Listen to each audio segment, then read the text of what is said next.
doing well? Welcome to my channel and thank you so much for watching. I hope you're living well and living your best life. Life should be lived to the best that we possibly can live it, because it is precious and it is God's gift to us. How are you guys doing? I hope you're doing well. Today we're going to have a story time. We're going to have a story time of something that happened to me, and since it happened to me, I have been thinking, it has just never left my mind. Those things that happen to you and you just feel like, first of all, it leaves you puzzled, and then you just feel like you need to just educate the whole world about it, because you do not want to hear a similar thing happening. So if you're interested in this story, stay tuned. So guys, the story goes like this. Not too long ago, about maybe 2 months ago, I was interacting with a group of friends,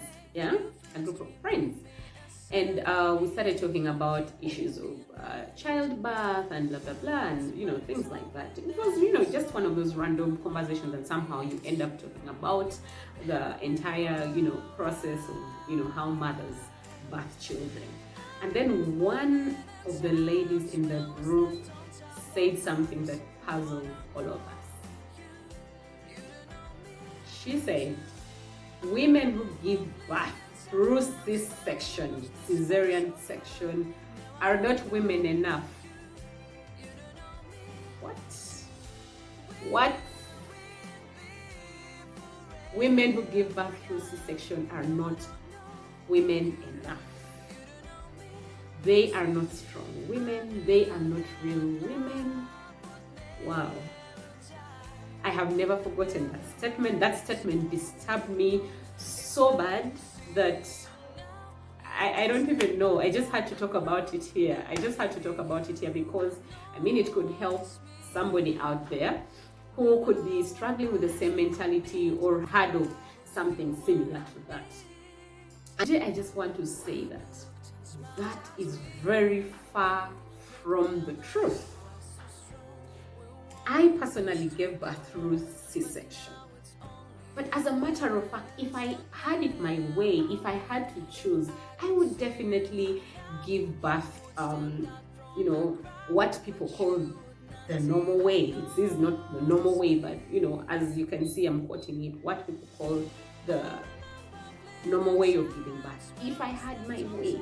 But by the time I went ahead and had a C-section, it is because I had tried, and the doctors had tried their best to give me a chance and an opportunity to give birth through what I will keep saying the normal way, because I am not courageous enough to say the other word. But I was 3 weeks past my EDD. Yes, 3 weeks past my EDD. Number one. And then I had been induced and given 3 doses of the induction medicine, and nothing was happening, nothing was working. I was not dilating. Yes, everything was intact. I was in labor for 2 good days, 48 hours, and nothing was happening. The dilation was not happening. The cervix was not opening.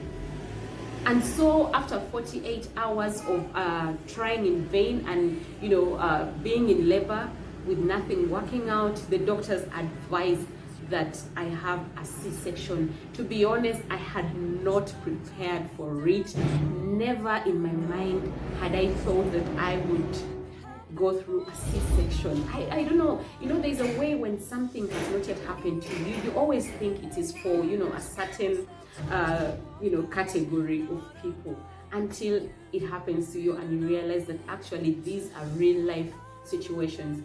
And I remember when the doctor told me that I'm going to have a C-section, I cried. I was speechless. I could not believe that this was me. This was about to happen to me.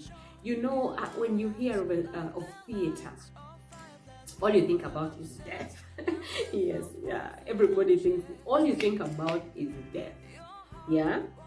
So you're thinking that, okay, I'm going into the theater, am I going to come out alive? So many things are crossing your mind.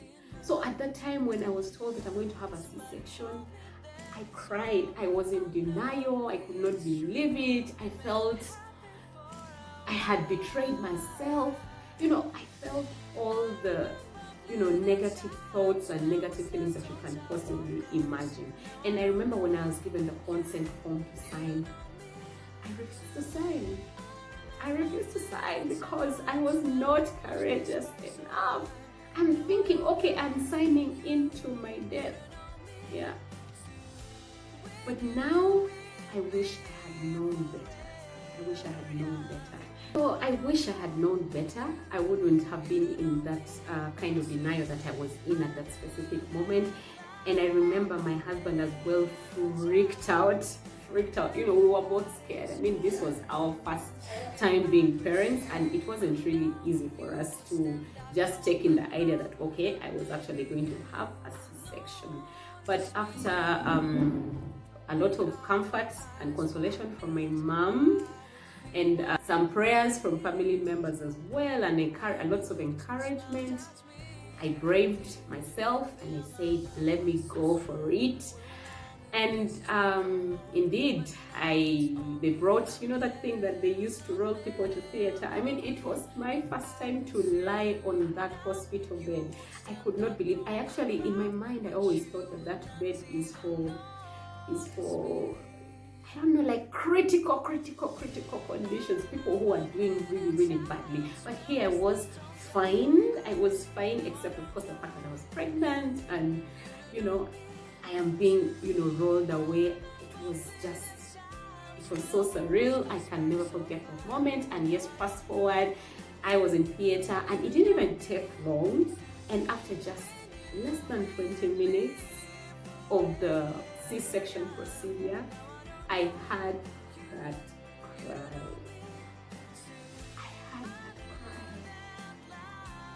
That sweet, sweet cry. That has been the best sound that I have had all my life. It was the best feeling. I just can never forget hearing that cry from my baby. It was so precious. It was beautiful. It was, I thank God for a safe delivery. So I was so happy when my baby came, and I started asking myself, why was I actually, in so much denial and saying, no, I cannot have a C-section, it is not for me. But here I am, I have had my baby is healthy, I am healthy, we are both safe. And to me, that was the most important thing at that moment.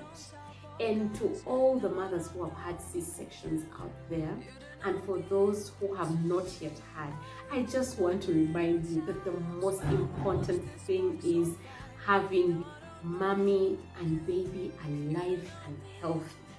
All other things do not matter at the end of the day. Yes, we would all want to have that Hebrew kind of delivery, where you just walk into hospital and, everything happens smooth, everything happens smoothly. I really, really wished for that. I prayed for that. But unfortunately, things turned south, and I had to have a C-section. But at the end of the day, I had my baby very healthy and alive. And I feel that many mothers and babies have lost their lives as a result of ignorance. Yes. Just recently, I was reading a story, I don't remember from which country, just very, very recently, of a mother who died after the doctors advised that she gets a C-section. And she said, no, I am not going to have a C-section. It is not for me. How will I tell people? It's not about what people think. It's about your health and your safety and the safety of your baby. And unfortunately, this mother died, and the baby died as well. And I believe that some of these things are things that can actually be avoided. Let's not remain ignorant and think that if you have had a C-section, then you're not woman enough, you're not mother enough. At the end of the day, when you have your baby is not going to say, hey, C-section mommy, C-section mama. No, you are still a mother, you are a mommy, you are a mama to your little one. They will not add that, there is no writing on your forehead that, oh, I gave birth through C-section. No, the most important thing is coming out alive and healthy and safe. And for women who push down other women because they have delivered through C-section, shame on you. I repeat, shame on you. Women should be lifting each other up and not putting other women down. So for that statement to be coming from a woman, and sadly someone who has actually studied the law, that women who give birth to C-section are not women enough, it was really, really, really, really, really sad.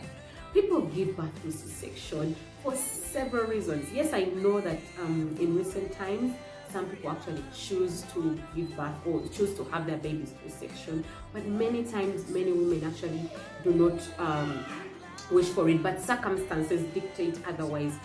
Maybe for health reasons. Sometimes for instance, in my case, I had induction. I was 3 weeks post my EDD, and then I had also been induced and nothing was working.